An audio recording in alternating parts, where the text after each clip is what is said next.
आज से लगभग 4600 साल पहले एक ऐसे समय में जब पहिया और लोहा जैसी चीजें इंसान की पहुंच से बाहर थीं, उसने पत्थर के ये आसमान छूते पहाड़ आखिर कैसे खड़े कर दिए।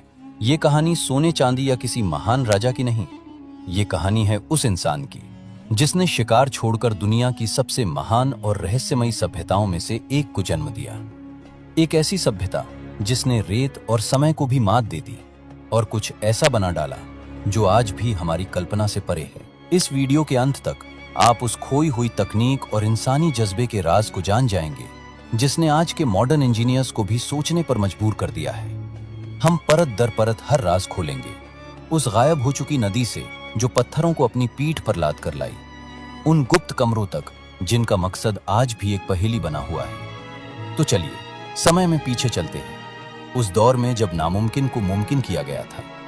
आगे बढ़ने से पहले आपसे छोटी सी अपील है, वीडियो को अंत तक जरूर देखिए क्योंकि आज हम अपने इतिहास के एक अनोखे सफर पर निकलने वाले हैं। ऐसी वीडियो के लिए हमें घंटों रिसर्च करनी पड़ती है। पसंद आए तो लाइक कीजिए और चैनल को सब्सक्राइब कर लीजिए। ये कहानी उन घुमंतू शिकारियों से शुरू होती है जो बस किसी तरह अपना पेट भरने के लिए जीते थे। तो फिर ऐसा क्या हुआ कि वे नील नदी के किनारे बसे और दुनिया के सबसे बड़े अजूबों में से एक गीजा का महान पिरामिड बना डाला।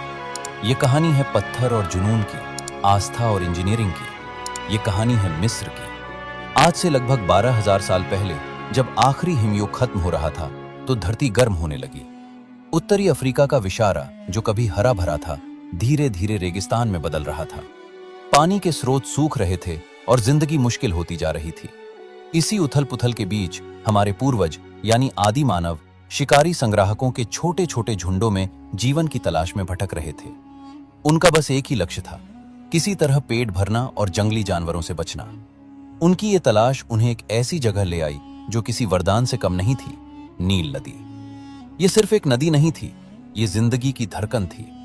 हर साल नील नदी में बाढ़ आती और जब पानी उतरता तो अपने पीछे काली उपजाऊ मिट्टी की एक परत छोड़ जाती। ये मिट्टी इतनी कमाल की थी कि उसमें बीज फेंकने भर से फसलें लहलहा उठती थी। इन आदि मानवों ने इस अद्भुत घटना को देखा। फिर किसी ने पहली बार सोचा होगा, क्या होगा अगर इन जंगली अनाजों के बीजों को जानबूझकर इस गीली मिट्टी में दबा दिया जाए? शायद फिर हमें कभी भूखा नहीं रहना पड़ेगा। और बस यहीं से इंसान ने दुनिया के सबसे बड़े आविष्कारों में से एक को जन्म दिया, कृषि। यह बदलाव तुरंत नहीं हुआ बल्कि सदियों तक चला।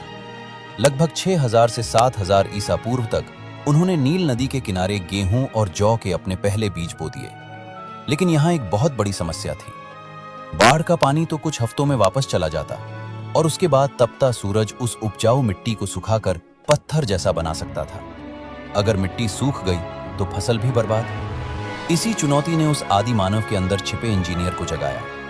उन्होंने समझा कि सिर्फ बीज बोना काफी नहीं है, बल्कि इस जीवन देने वाले पानी को खेतों तक रोकना होगा।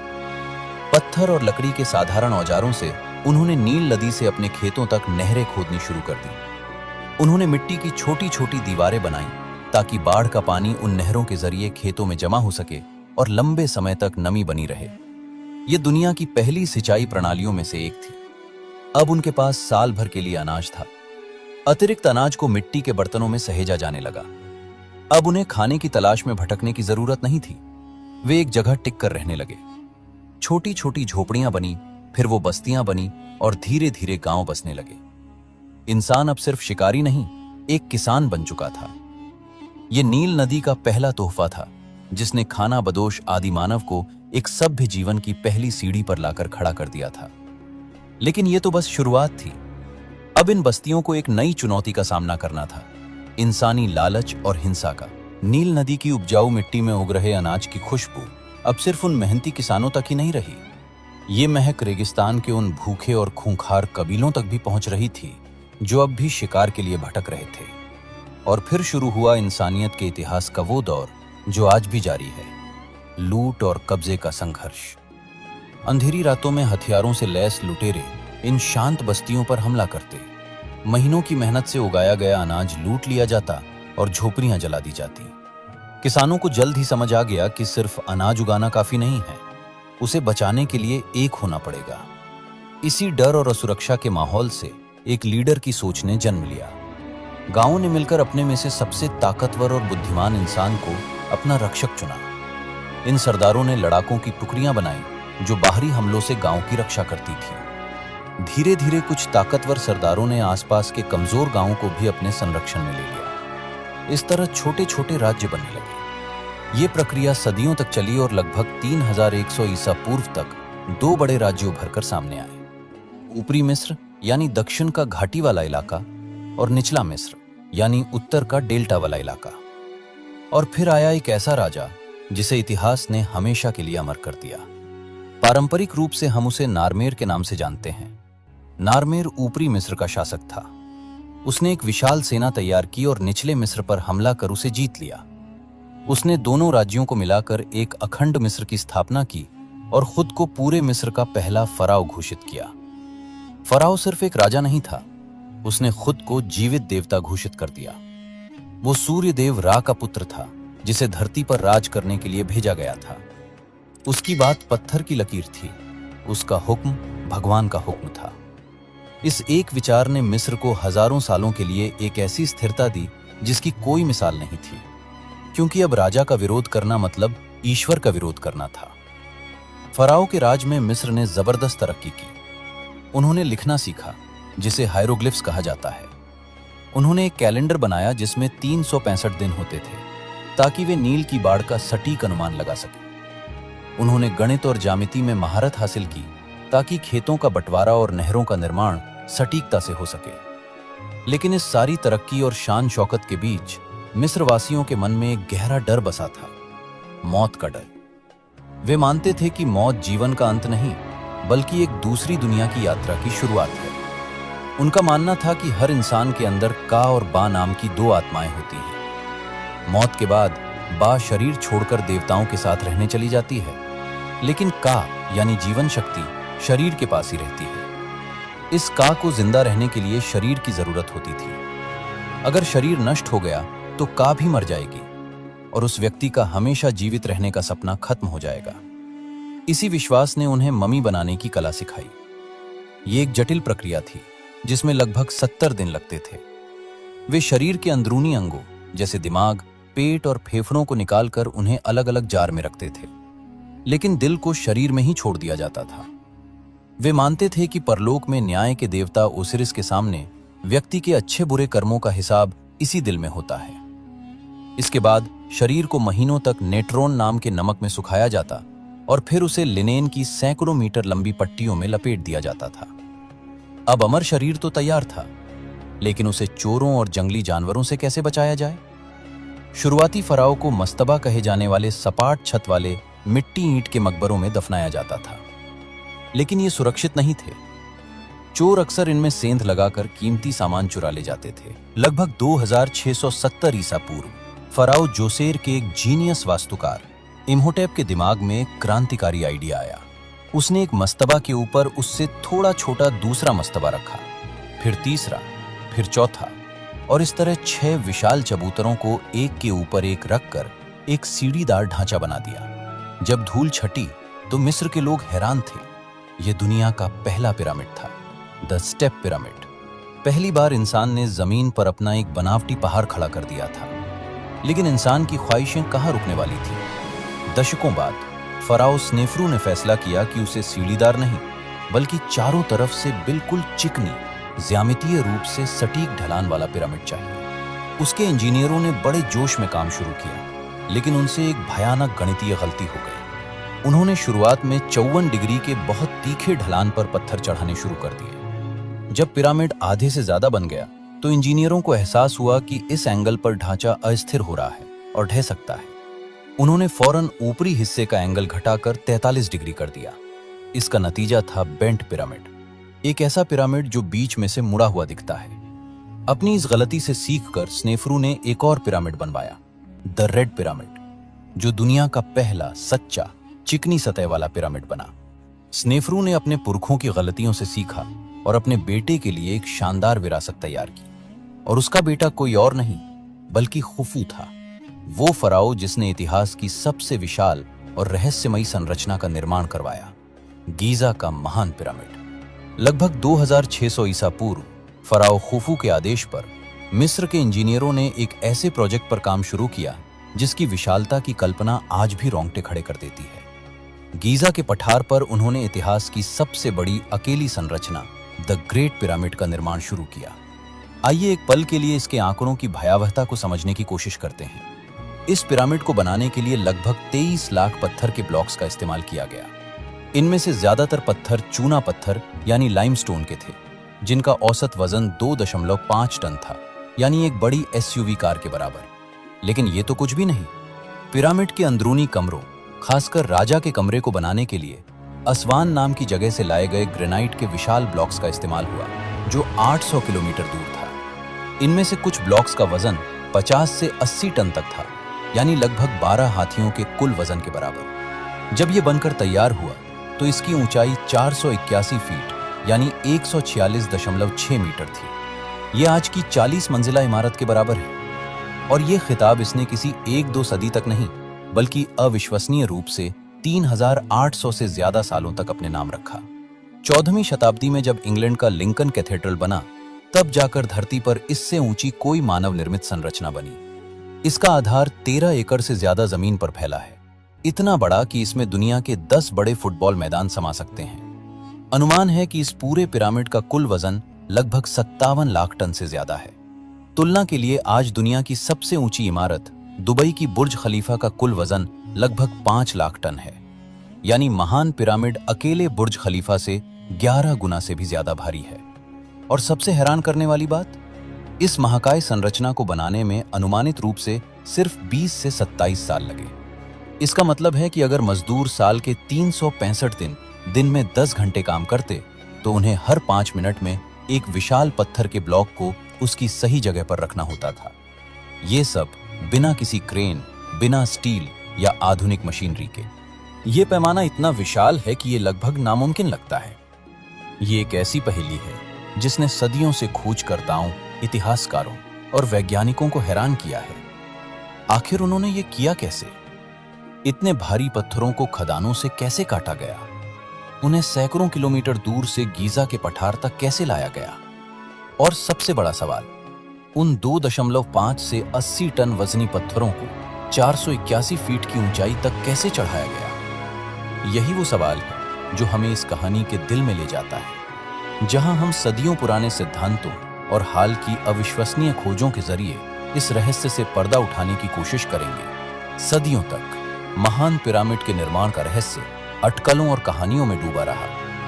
कुछ ने कहा कि ये लाखों गुलामों का काम था, जिन्हें कोड़े मार मार कर मौत के घाट उतार दिया गया। दूसरों ने अलौकिक शक्तियों या एलियंस की मदद का सिद्धांत दिया। लेकिन हाल के दशकों में हुई पुरातात्विक खोजों ने एक पूरी तरह से अलग और कहीं ज्यादा प्रभावशाली कहानी को उजागर किया है। ये कहानी है इंसानी दिमाग, संगठन और कमाल की इंजीनियरिंग की। तो चलिए इस प्रोसेस को स्टेप बाय स्टेप समझते हैं। पिरामिड के लिए 2 मुख्य तरह के पत्थरों का इस्तेमाल किया गया था। मुख्य ढांचे के लिए इस्तेमाल हुआ पीला भूरा चूना पत्थर गीजा पठार के ठीक दक्षिण में मौजूद खदानों से आता था। कारीगर तांबे की छेनी और लकड़ी के हथौड़ों का इस्तेमाल करते थे। वे पत्थर में दरारें बनाते, फिर उनमें लकड़ी के फट्टे फंसाकर उन्हें पानी से भिगो देते। गीली लकड़ी फूलती और पत्थर दरार के साथ टूट जाता। लेकिन पिरामिड की बाहरी परत, जिसे केसिंग स्टोन्स कहा जाता है, के लिए चमकदार सफेद तुरा लाइमस्टोन का इस्तेमाल किया गया। ये पत्थर नील नदी के पार तुरा की खदानों से आता था। ये केसिंग स्टोन्स इतने सटीक और पॉलिश किए हुए थे कि जब पिरामिड नया बना होगा तो ये रेगिस्तान की धूप में एक विशाल चमकते हुए हीरे की तरह लगता होगा। राजा के कमरे और अंदर के भारी भरकम स्ट्रक्चर के लिए 800 किलोमीटर दक्षिण में असवान से ग्रेनाइट लाया गया। यहीं पर सबसे बड़ा रहस्य छिपा था। आखिर 80 टन के ग्रेनाइट ब्लॉक को 800 किलोमीटर तक कैसे ढोया गया? दशकों तक पुरातत्वविद मानते थे कि इन्हें नावों से नील नदी के रास्ते लाया गया होगा। लेकिन आज नील नदी गीजा के पठार से कई किलोमीटर दूर बहती है। तो क्या वे इन भारी पत्थरों को रेगिस्तान में मीलों तक घसीटते थे? इस गुत्थी का जवाब 2022 से 2024 के बीच प्रकाशित एक अभूतपूर्व शोध से मिला। वैज्ञानिकों ने रडार, सैटेलाइट इमेजरी और मिट्टी के नमूनों का इस्तेमाल करके एक अविश्वसनीय खोज की। उन्होंने पाया कि 4500 साल पहले नील नदी की एक विशाल खोई हुई शाखा, जिसे शोधकर्ताओं ने अहरामत शाखा नाम दिया है, ठीक पिरामिड निर्माण स्थल के पास से होकर बहती थी। ये शाखा लगभग 64 किलोमीटर लंबी थी और इतनी गहरी थी कि बड़े बड़े जहाज इसमें आसानी से चल सकते थे। ये खोज एक गेम चेंजर थी। इसने साबित कर दिया कि प्राचीन मिस्रवासियों को पत्थर मीलों तक घसीटने की जरूरत नहीं थी। वे भारी भरकम ब्लॉक्स को सीधे खदानों से लकड़ी की विशान नावों पर लादते और नील की इस अहरामत शाखा के जरिए सीधे गीजा में बने बंदरगाहों तक पहुंचाते थे, जो पिरामिड से बस कुछ ही मीटर की दूरी पर थे। समय के साथ जलवायु परिवर्तन और सूखे के कारण ये नदी शाखा सूख गई और रेगिस्तान की रेत के नीचे दफन हो गई और अपने साथ पिरामिड निर्माण का सबसे बड़ा रहस्य भी दफन कर गई। पत्थरों के साइट पर पहुंचने के बाद असली चुनौती शुरू होती थी। उन्हें 481 फीट की ऊंचाई तक कैसे पहुंचाया जाए। सबसे ज्यादा माना जाने वाला सिद्धांत रैंप का है, लेकिन किस तरह का रैंप? एक थ्योरी है एक लंबे सीधे रैंप की, जो पिरामिड के साथ साथ ऊंचा होता जाता। लेकिन 481 फीट की ऊंचाई तक एक सुरक्षित ढलान वाला रैंप बनाने के लिए वो लगभग 1.5 किलोमीटर लंबा होता, जिसमें पिरामिड से भी ज्यादा पत्थर लग जाते। इसलिए एक और थ्योरी ज्यादा लोकप्रिय है, सर्पिल रैंप। इस थ्योरी के मुताबिक एक रैंप पिरामिड के चारों ओर सांप की तरह लिपटते हुए ऊपर की ओर बढ़ता। इससे रैंप की लंबाई कम हो जाती। मजदूर लकड़ी की स्लेज पर पत्थर रखते और उन्हें इन रैंप पर ऊपर खींचते। 2014 में हुए एक प्रयोग से पता चला कि अगर स्लेज के आगे की रेत को थोड़ा गीला कर दिया जाए तो घर्षण 50% तक कम हो जाता है, जिससे पत्थरों को खींचना बहुत आसान हो जाता है। एक और हालिया और दिलचस्प सिद्धांत फ्रांसीसी वास्तुकार जीन पियरे ह्यूडिन का है। उनका मानना है कि बाहरी रैंप का इस्तेमाल केवल पिरामिड के निचले हिस्से के लिए किया गया था। ऊपरी हिस्से के लिए मिस्रवासियों ने एक आंतरिक रैंप बनाया, जो पिरामिड की बाहरी दीवार के ठीक पीछे अंदर ही अंदर घूमता हुआ ऊपर जाता था। यह सिद्धांत पिरामिड के कोनों पर छोड़ी गई कुछ गड़बड़ियों की व्याख्या करता है और 2017 में स्कैन पिरामिड्स प्रोजेक्ट द्वारा खोजे गए बिग वॉइड जैसे गुप्त चैम्बर के अस्तित्व को भी समझा सकता है। हॉलीवुड फिल्मों ने हमारे दिमाग में यह छवि बना दी है कि पिरामिड का निर्माण लाखों गुलामों ने किया था, जिन्हें बेरहमी से काम करते हुए मार दिया गया था। लेकिन पुरातात्विक सबूत इस कहानी को पूरी तरह से खारिज करते हैं। पिरामिडों के पास पुरातत्वविदों ने एक पूरे शहर के अवशेषों की खोज की है, जो पिरामिड बनाने वाले श्रमिकों का था। वहां मिले कंकालों के विश्लेषण से पता चलता है कि ये लोग अच्छी तरह से खाते पीते थे। उन्हें नियमित रूप से मांस, रोटी और बियर दी जाती थी। उनकी हड्डियों पर फ्रैक्चर के निशान तो हैं, लेकिन वे ठीक हो चुके हैं, जो दिखाता है कि उन्हें मेडिकल देखभाल भी मिलती थी। ये गुलाम नहीं, बल्कि कुशल, सम्मानित कारीगर और मजदूर थे। अनुमान है कि लगभग 20,000 से 30,000 मजदूर एक समय में काम करते थे, जो रोटेशन में काम करते थे। इनमें से कई किसान थे जो नील नदी की सालाना बाढ़ के दौरान, जब उनके खेत पानी में डूबे होते थे, तब पिरामिड निर्माण पर काम करने के लिए आते थे। ये उनके लिए न केवल कमाई का एक जरिया था, बल्कि अपने जीवित देवता फराओ की सेवा करने का एक पवित्र कर्तव्य भी था। उनकी कब्रें भी पिरामिड के पास सम्मान के साथ बनाई गई हैं। ऐसा सम्मान गुलामों को कभी नहीं मिलता। तो पिरामिड किसी अलौकिक शक्ति का नहीं, बल्कि एक अविश्वसनीय रूप से संगठित समाज का नतीजा था। एक ऐसा समाज जिसके पास एक शक्तिशाली नेतृत्व जैसे कि फराओ, बेशुमार संसाधन जैसे कि नील नदी, एक मजबूत प्रेरणा यानी अनंत जीवन में विश्वास, और सबसे बढ़कर हजारों कुशल और समर्पित इंसानों का दिमाग और कड़ी मेहनत थी। लेकिन क्या सारे रहस्य सुलझ गए हैं? बिल्कुल नहीं। भले ही विज्ञान और पुरातत्व ने कई सवालों के जवाब दे दिए हैं, लेकिन गीजा का महान पिरामिड आज भी ऐसे रहस्यों से भरा है जो मुख्यधारा की सोच को चुनौती देते हैं। ये पहेलियां हमें सोचने पर मजबूर करती हैं कि क्या हम वाकई पूरी कहानी जानते हैं। पिरामिड की इंजीनियरिंग सिर्फ इसके आकार में ही नहीं, बल्कि इसकी सटीकता में भी हैरान करती है। महान पिरामिड को पृथ्वी के 4 कोनों यानी उत्तर, दक्षिण, पूर्व, पश्चिम के साथ आश्चर्यजनक रूप से अलाइन किया गया है। इसकी भुजाएं ट्रू नॉर्थ से केवल 3/60वें डिग्री के मामूली अंतर पर हैं। आज जीपीएस के युग में भी ऐसी सटीकता हासिल करना एक चुनौती है। 4500 साल पहले बिना कंपास या सैटेलाइट के उन्होंने ये कैसे किया?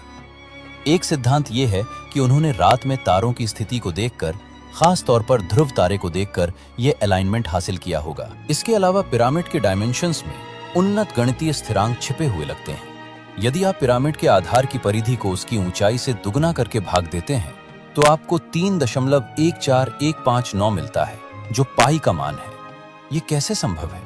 क्या ये एक अविश्वसनीय संयोग है, या ये उनके उन्नत ज्ञान का प्रमाण है, जिसे ज्यादातर मिस्र विशेषज्ञ एक मजेदार गणितीय संयोग ही मानते हैं। ग्रेट पिरामिड अंदर से ठोस पत्थर का ढेर नहीं है, इसमें गलियारों और कमरों का एक ज्ञात नेटवर्क है। दशकों तक ये माना जाता रहा कि हमने पिरामिड के अंदर सब कुछ खोज लिया है, लेकिन 2017 में स्कैन पिरामिड्स नाम के एक अंतर्राष्ट्रीय प्रोजेक्ट ने म्यूऑन टोमोग्राफी यानी एक तरह का कॉस्मिक रे एक्सरे का उपयोग करके पिरामिड को स्कैन किया और दुनिया को चौंका दिया।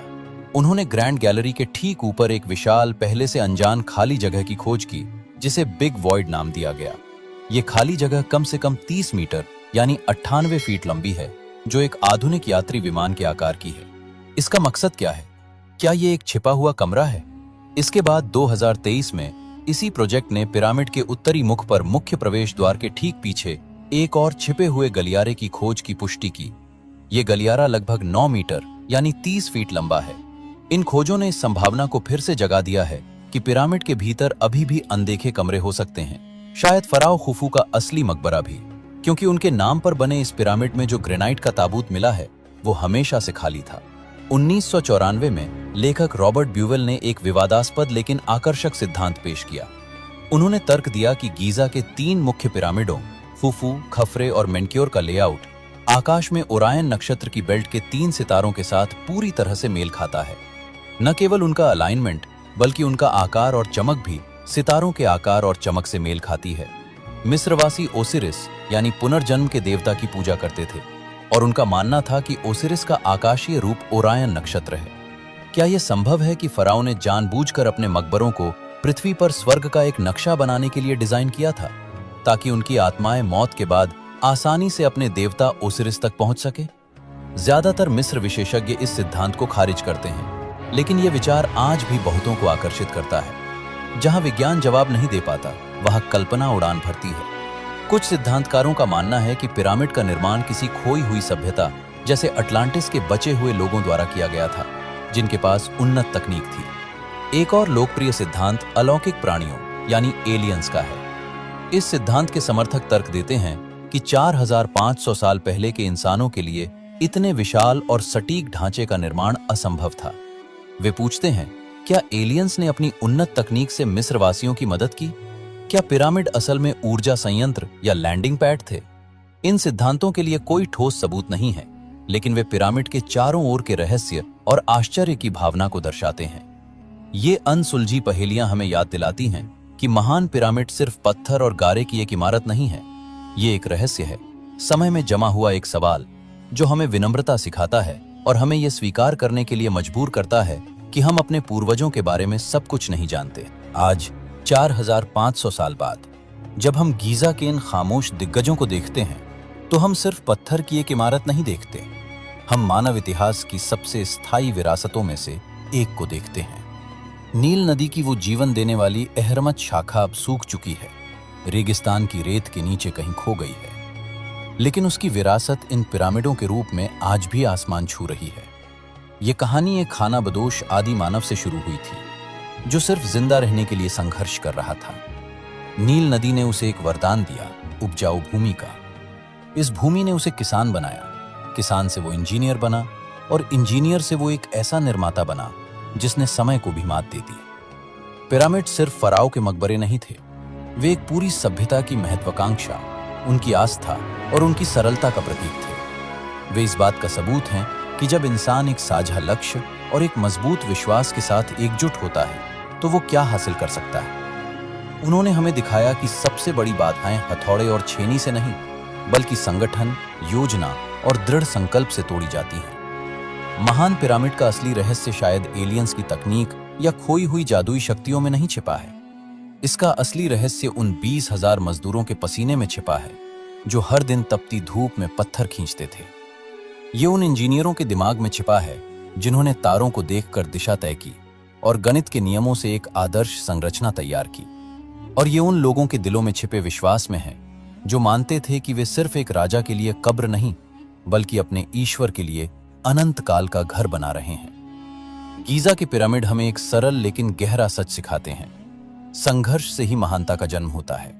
जिस तरह नील की बाढ़ की चुनौती ने मिस्रवासियों को दुनिया का पहला इंजीनियर बनाया, उसी तरह मौत के डर ने उन्हें दुनिया का सबसे अविश्वसनीय निर्माता बना दिया। वे हमें याद दिलाते हैं कि हम जिन आदि मानवों की बात करते हैं वे आदिम नहीं थे।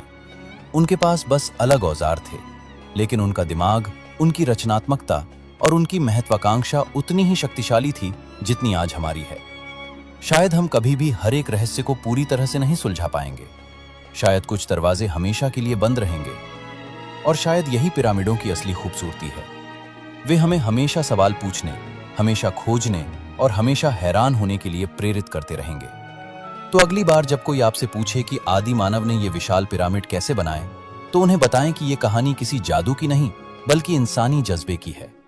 ये नील नदी और उसके बच्चों की कहानी है जिन्होंने पत्थर पर अपनी ऐसी छाप छोड़ी जिसे हजारों साल का समय भी मिटा नहीं सका। आपको क्या लगता है, क्या ये पूरी तरह से इंसानी इंजीनियरिंग का कमाल था, या कोई गहरा रहस्य अब भी रेत के नीचे दफन है? अपनी राय नीचे कमेंट्स में जरूर बताएं।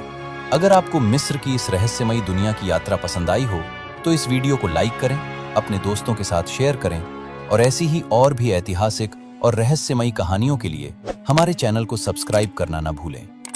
बेल आइकन जरूर दबाएं ताकि आप हमारी अगली खोज में शामिल हो सकें। देखने के लिए धन्यवाद।